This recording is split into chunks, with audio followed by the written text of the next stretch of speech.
Ethan has written a myth to explain how Rako came to be.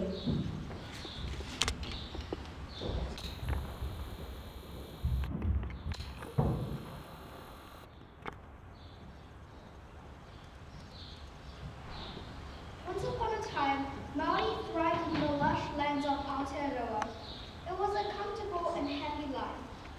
But one day, evil spirits invaded the Maori settlements. The Maori were scared by this sudden invasion. They didn't know how to fight. One day, Tane walked through the forest, thinking of an idea. Suddenly, he tripped over some thick manuka branches. He thought, these will make perfect weapons for the Maori people. But to make these weapons, he would have to cut down trees. That would take forever. So he asked Tawhiramatia to use his strong winds to blow down the trees and to carve the branches. For the children, he asked Tawhiramatia to make the weapons smaller. Then Tane asked the fire god to melt titanium over the branches so they could become strong. With these new weapons, the Maori were able to fight back.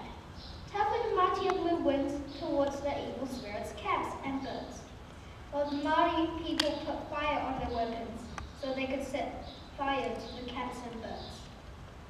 This is the story of how Rako came to be.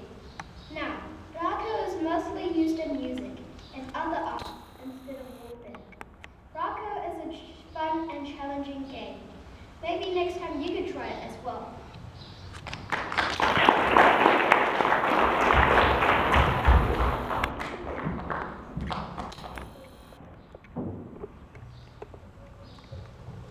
The class item will now be shared by room 15. It is called E Papa Waiari. Ella Blinko has made a video to show our progress.